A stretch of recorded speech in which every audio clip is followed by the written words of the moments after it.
Is Christmas the season for murder mystery novellas? If my local Barnes & Noble is any indication, the answer is almost certainly yes. Let's talk about it.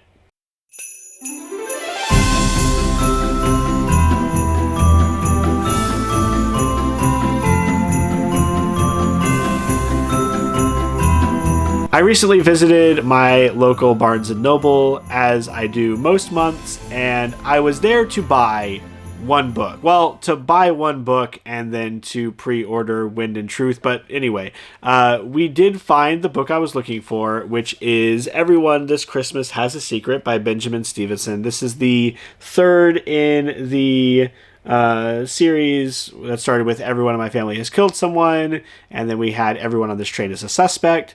So this is the one that I was actually looking for when I walked in the store, and I knew that it was a novella. I knew it was a Christmas murder mystery novella, but I didn't realize that Christmas murder mystery novella is apparently a trend. And so now we are going to solve not one book, not two books, not three books, but 4 Christmas murder mystery books. In addition to Everyone This Christmas Has a Secret, I found another book that is a sequel-ish kind of thing to something I've already read, which is The Christmas Appeal. I recently did a Can I Solve for The Appeal, and I got close. There were a number of things that I absolutely missed on this one, but maybe if there's less to sift through, I'll have a better chance at it. The Christmas Appeal is written by Janice Howlett, and it follows the trend of their other books in being largely epistolary, a conglomeration of emails and messages and indirect communication rather than a book that moves from scene to scene. And through this evidence, you have to come to the conclusion and solve the mystery. As it says on the cover, one Christmas play, one dead Santa, everyone's a suspect. Have they learned their lesson? Don't print how many suspects there are on the cover. That was a major problem with the first one, at least in my opinion. Don't put 15 suspects on your cover and then give me like 25 people. The next one we have is Christmas Crimes at the Mysterious Bookshop, and I'm honestly not sure if the stories here are going to be whodunits and things that we can actually solve. The premise here is this is a short story collection where all the stories had to have certain features. 3 criteria for Christmas Crimes is 1, it needs to be set at or around Christmas time. Number 2, it has to involve some sort of crime or the suspicion of a crime. And 3, it has to take place, at least in part, in the bookstore. I look forward to this one, especially because I really do need a short story collection. Stormlight Archives is doing a number on me as far as like the longevity of reading a single sustained narrative. So this is going to be a welcome respite from that. And then finally we have Murder on the Christmas Express, which is not a novella, but is still a Christmas murder mystery. And that's apparently the big thing this year. That's my jam this year. This comes to us from Alexandra Bennett, who has a few other titles along this same line. I flipped through the beginning of one of the other ones, and there were some extra mysteries sprinkled throughout, which sounded really fun. It seems as though this author has a habit of adding these extra puzzles into their writing, usually involving anagrams or just straight titles of different songs. So in addition to just being a murder mystery, one assumes, there's also a pub quiz at the end of the book, as well as anagrams hidden for several famous songs throughout the title. And so those will just be extra fun things to try to keep an eye out for. The book lists the songs that are made into anagrams, but in this one, it does not give you where it shows up. The other one I was looking at gave you the chapter numbers at least, so that can be another fun game to play as I'm going through this. The plan is to read these over the month of December as we're getting closer to the Christmas season. Just cozy reads, like short mysteries to wind out the year, so I don't get overwhelmed with epic fantasy, that I have something cozy to look at, and so I have a little bit of fun trying to figure out the puzzle of whodunit. Huh. Maybe murder mysteries are the best thing for Christmas. About to head into work. It is the first full day of our midterm finals, so I should have some time today to read at work. I have chosen to start with Everyone This Christmas Has a Secret because it is the book I actually walked into the store to buy before finding all the other Christmas novellas. So only 175 pages. I should be able to get through it today, and I'll come back with my thoughts this afternoon. I was able to finish Everyone This Christmas Has a Secret during testing today, although it was maybe not the best environment to be reading a murder mystery in, because I was very distracted. I had to keep an eye on the students and had to troubleshoot some different things as it came up, so it was very distracted reading. Nevertheless, this is another one that I don't think I would have figured out even at my best, even if I was trying my hardest to figure it out. And this time, I wasn't doing that. This isn't a Can I Solve series. This is just chill, coast to the end of the year, read some cozy mystery stories. So this is going to get a 4 out of 5, which is the lowest I've given an Ernest Cunningham book. But it's a combination of kind of returning to that more esoteric and difficult to figure out kind of plot, and also the shorter length, which again was refreshing, but it felt like the story was like, very quick and not a whole lot to grab onto, not a lot of returning characters. One of the rules he makes for holiday movies, which is like this one's meta humor, is his rules for what a Christmas story needs to be. And one of the things is, even if a Christmas story is canon, it doesn't have major developments for the ongoing plot.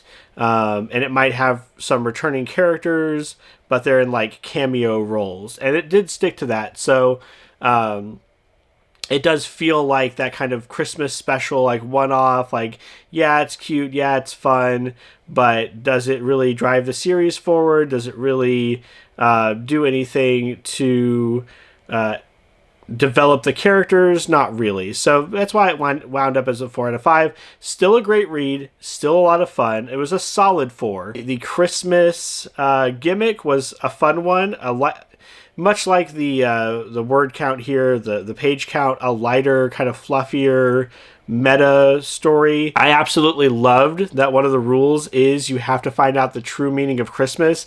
And as soon as he said that in the opening, I was like, there's going to be something with a message left behind, and he's going to have to find out what that message really means. Immediately clocked that as like, okay, the true meaning of Christmas is definitely going to be a plot point here. As with most of my mystery reads, there were a couple of things that I noticed that I thought I had something, and I didn't quite get it. Maybe if I had made the connection a little bit stronger, more of the pieces would have fallen into place. But I was sidelined by, I feel like, a red herring in this advent calendar gimmick that they have going. So there's this advent calendar thing at the beginning of the book, and after each chapter there is a word or a phrase associated with each of these doors. And I thought that it would be some sort of like cipher or some sort of code. So I was writing them out, and I was writing out like just the first letter and also like the whole phrase to see if like it made a sentence or something. That is not anything. It's just a series of clues that are supposed to drive you toward the end. So I was also a little bit disappointed that my pet theory, my fun, like, oh, let's see if this is some sort of code thing, didn't work out. That's not a knock against the book. It's just, don't worry about that. If you read the story, it's just clues to help you with the overall narrative. It's not their order in that advent calendar is not significant in any way.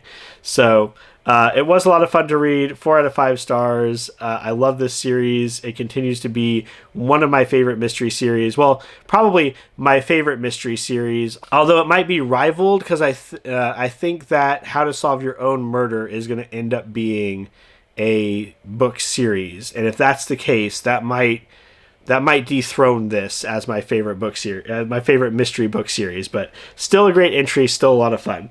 I think for tomorrow, I have one period where I don't have any students at all, and another one where I think I have like 9 students testing. So the next murder mystery novella, or in this case, series of short stories I'm going to pick up is Christmas Crimes at the Mysterious Bookshop.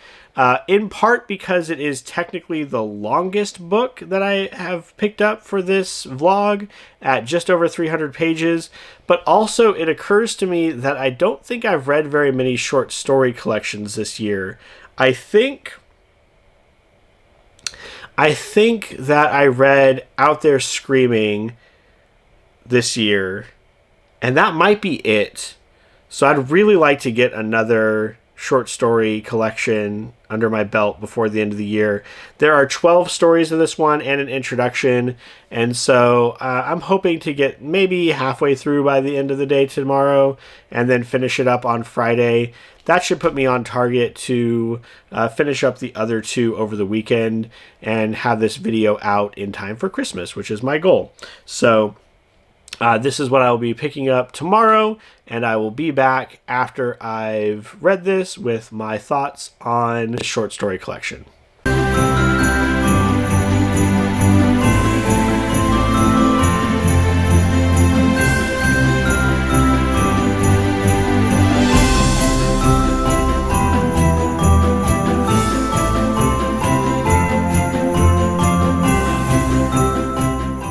So I was able to get to page 220 in my book today. I'm through the first 8 stories out of 12. I think I've got 4 left.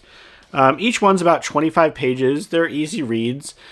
My usual caveat with short story collections is that they're hit or miss, but there have been some really good ones in here. I'm really enjoying the one I'm currently reading. I'm hoping that it's more of has more of a puzzle element to it. Very few of these have been whodunit style mysteries. There's been a lot more thrillers and a lot of like conspiracy, kind of like Double Indemnity noir style things in a lot of the stories. A lot of unreliable narrators. Like I was thinking about how useful these would be in a classroom for teaching students about the idea of an unreliable narrator, not being able to trust everything that your characters say. Gift of the Wise Guy by Rob Hart was one that stood out to me. It was kind of a crime thriller kind of thing. There's a character who's in witness protection because he was like a mob boss kind of thing. It has like a grizzled cop trying to find him but through the wrong means. I liked that one quite a bit. Wolf Trap and Here We Come a Wassailing were both entertaining in that they were kind of comedy stories in the mystery short story collection, whereas most of the others are played straight. We have a lot of, like I said, a lot of unreliable narrators, so a lot of protagonists that you shouldn't really emulate, a lot of delusional characters who don't see their own like biases and see their own faults. But those are the 3 that stood out so far for me. The 2 more humorous ones, and then the one that had more of a crime detective element to it. Also, a number of the stories rather predictably have a focus on writing or on writers. So that was also something interesting to see because they all have to center around the bookshop at some point. So like I said, I'm hopeful for the one I'm currently on. It's called A Christmas Puzzle, and I'm hoping that it has like an actual puzzle or thing to solve as you're reading through it. And then I've just got 3 more, so I'll be taking this into work tomorrow along with the Christmas... They're over here. Along with the Christmas Appeal, and hopefully I'll be able to get through... definitely get through this. We'll see how far we can get through the Christmas Appeal. I don't feel like this was too terribly long. Only 177 pages. Probably I can get it done by the end of the day tomorrow. So, and then I'll only have one left, and that would make it much more likely that this gets up when I want it to. So, but so far, really enjoying the shorter fiction after reading Stormlight Archives. It's been really nice. And I do think that the mystery vibes are a fun one to be reading during the holiday season. Was able to finish up Christmas Crimes at Mysterious Bookshop today at work. I think it only took like the first couple of hours. I only had 3 stories to get through, but I do think that the end, the last couple of stories were among my favorites. A Christmas Puzzle was my favorite of the titles for the entire collection. Hester's Gift was a really fun, perfect crime kind of story. So it's a very typical noir or like classic mystery trope of like trying to get away with the perfect crime, and it was a fun one and a short one. Sergeant Santa was a lot of fun, about a cop whose badge gets lifted by a thief and ends up the thieves end up doing all these like really nice things, and the cop is kind of a jerk, as a lot of the characters of these stories tended to be, and so he starts getting all these things like write-ups about like thank yous, and he gets like boba tea and all this stuff sent to him, so he's just like, what is going on? That was a funny one. I liked that one quite a bit. The last story, Endgame, had a kind of horror element to it, which I enjoyed, but I don't know if someone looking for mystery thrillers is really going to vibe with that as much as I did. Still wasn't the strongest title, but I do feel like it was a fun one. So yeah, this one ended strong. I think the book overall is going to end up getting... I still think it's going to get 4 out of 5. There were some stories in here that, despite being short stories, dragged a little bit for me. And there were several in that 4 range for sure. A handful of 5s, and then definitely some 3s in there as well. So I think I'm not going to math it out, but I think just from vibes, I'm going to give this a 4 out of 5. I also started up the Christmas Appeal today. I was able to get about 25 pages in during work, and then once I got home, I blazed through another 75 pages. So I'm 100 pages into it. I don't think I'm going to finish tonight, but I should easily finish tomorrow. And so this one is neat, and not only is it another one of these epistolary mysteries and a lot shorter than The Appeal, but it's also a sequel of sorts to The Appeal, because we're still dealing with the same set of actors, like the same acting troupe in the same town. Some of the characters have carried over, and it's really interesting seeing that, because you know that there's not a lot of character development and character crossover as you get with something like Everyone This Christmas Has a Secret. But it's just another thing that makes it a little bit more cozy, is knowing that it's the familiar setting and some familiar characters, some returning faces. So far, just like with The Appeal, it's difficult to track the story, because I'm not used to reading something that is told strictly through text messages and things like that. I have to kind of train my brain to accept that instead of having like scenes play out. But they're putting on another production, this time of Jack and the Beanstalk, and we just got to the point where the body has been found, but we're not sure. We haven't been told whose body it is, and we don't know anything about like the circumstances surrounding it. We're still trying to piece together some of these mysterious events, some of these things that don't quite add up.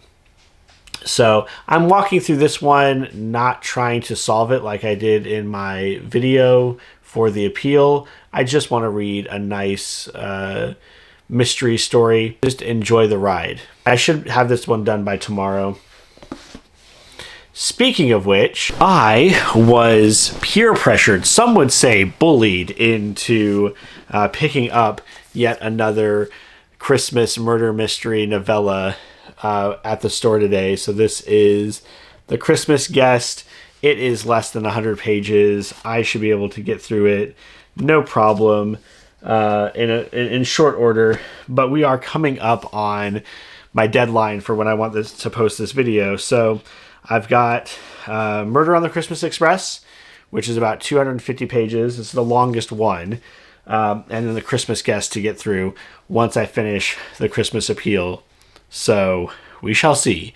I'm hoping to get through Christmas Appeal and Christmas Guest tomorrow and start up on this one. And then if I finish this one on Sunday or Monday, I should still be able to get the video out in time for Christmas. So those are my reading plans for this weekend. I'll be back tomorrow, hopefully with a wrap-up of The Christmas Appeal, maybe with a wrap-up of The Christmas Guest. We shall see. I was able to finish both The Christmas Appeal and The Christmas Guest today. I walked away from The Christmas Appeal feeling almost the exact opposite from reading Everyone This Christmas Has a Secret, but it was still very good. I thought that the shorter length was actually much more helpful with the epistolary type writing. I also thought that returning to the previous characters was nice and refreshing, and they did actually get some development of more of these like minor characters, even though, again, it wasn't a whole lot. But I really liked this one. This was a solid 4. I thought about giving it a 5, but it wasn't quite there. There just wasn't enough. There wasn't enough build up. There wasn't enough. There wasn't enough development for it to get the 5. But I think for a novella, it was very, very strong. Obviously, this book is going to get comparisons with The Appeal because it's a sequel and very much takes off of the same style.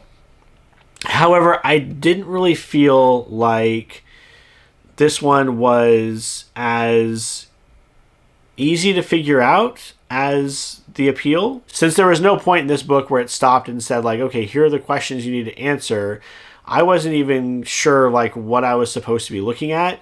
There was one point where someone says something, this kind of, one-off thing happens. This minor detail happens, and I thought, maybe that's something. I'll go back and look and see if any of these correspondences have an indication of that, but they really didn't. And so I'm not sure what that line was about, what the purpose of that minor detail was. If you're looking for a short mystery, if you're curious about these epistolary mystery novels, and you just want to see what that's like, you could pick this up. But then I'm hesitant to say that because it is a sequel to the first book, and I do think that there are some things in here that would be spoilers for what happens in The Appeal. Tough whether or not to recommend this. I certainly enjoyed it. I thought it was a lot of fun, especially having read the Appeal. But and I do think that it does a good job of highlighting the strengths of using the epistolary format for a mystery. But because we're returning to characters that you're not familiar with, because it does have some things that could be spoilery for the larger book, I can't recommend that someone read this first. So that's a tough call, but still a lot of fun for me. I like this one quite a bit. The Christmas Guest is the first book in this vlog that's going to receive 5 stars. I really liked this book. I am glad that a certain someone bullied me into picking this one up. It's less than 100 pages, and yet within that 100 pages, it manages to pack in a number of twists that all feel organic. It doesn't feel It doesn't feel forced, and it never overstays its welcome. I picked up on the very first one almost immediately. There was a detail at the very beginning of the book. I think I was 10 pages in, and I was like, wait, let me go back and look. I think that this is happening. And I was right about that. So that did kind of... So that bit did spoil one of the twists that happens in the story, but not the other like 3. And at the end, there was something that happened that really felt out of left field, and I think maybe in a longer book would have been more frustrating to not have this element appear sooner. But because you're only dealing with 92 pages and you're only 70 pages in or 80 pages in, I think introducing a new element is fine. And it was one that was genuinely shocking, still completely goes along with the title and the theme of the story.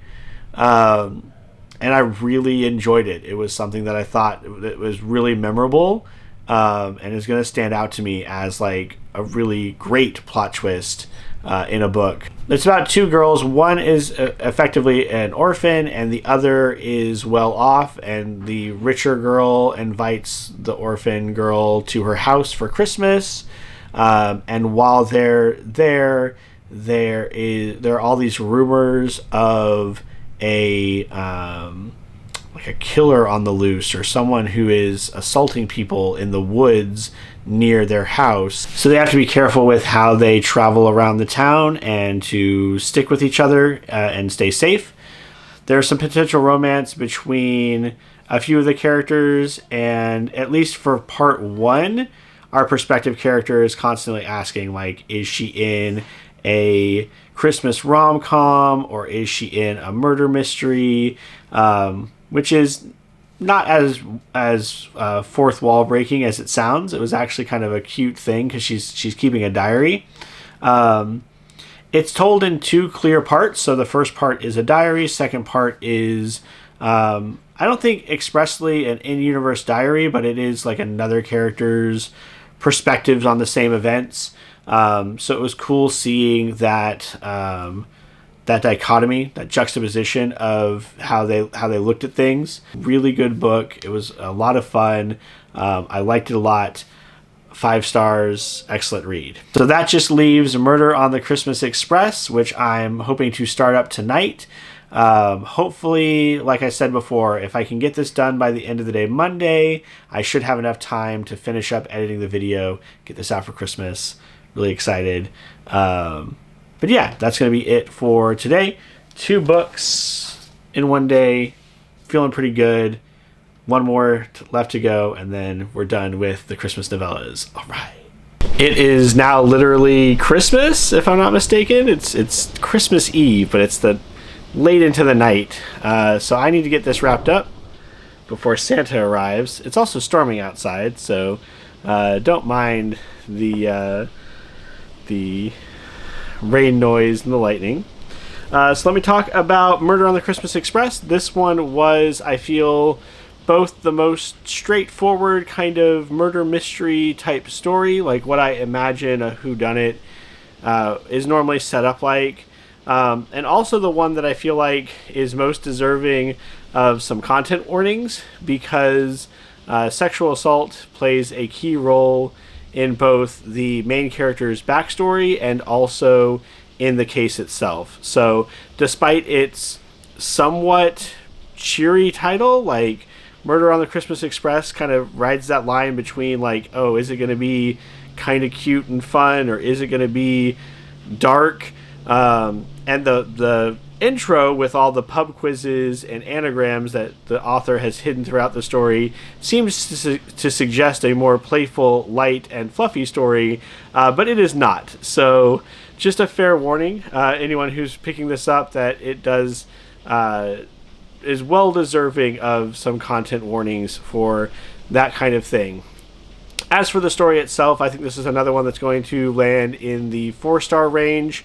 There was a lot of setup and a lot of build-up of these characters and the early part of the book to where it was feeling like it was dragging in the early parts up until like the halfway point.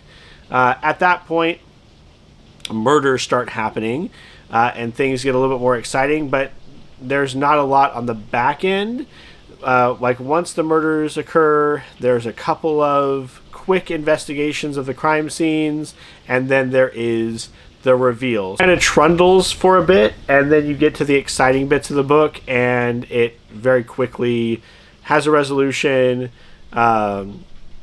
Gets it tries to pull off this kind of like double fake thing at the end. To the best of my recollection, is kind of in line with the Murder on the Orient Express, which I think this is at least partially meant to be a takeoff of, at least from like a very general framework perspective.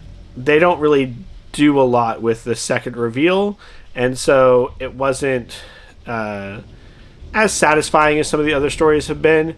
And like I said, probably the most straightforward of the Christmas murder novellas that I've read over the past few days. Final thoughts time for murder mystery novellas for Christmas. I definitely think that this was a fun way to end the year. I enjoyed reading the shorter stories. There was a 5-star read within this selection, and while some individual stories within the short story collection would have scored a 3, I don't think anything fell below that. So they're all very entertaining and engaging stories. If you have an interest in murder mystery novellas for Christmas, just pop into your local store. If it's anything like mine, there'll be a nice little display up front, promoting all these books for the Christmas season. I definitely enjoyed it. As always, I hope your reading journey is going well. I hope you're having a Merry Christmas and getting time to spend with those you love. As always, please like, comment, and subscribe so we can grow our community of BookTube. And until the next one, take care.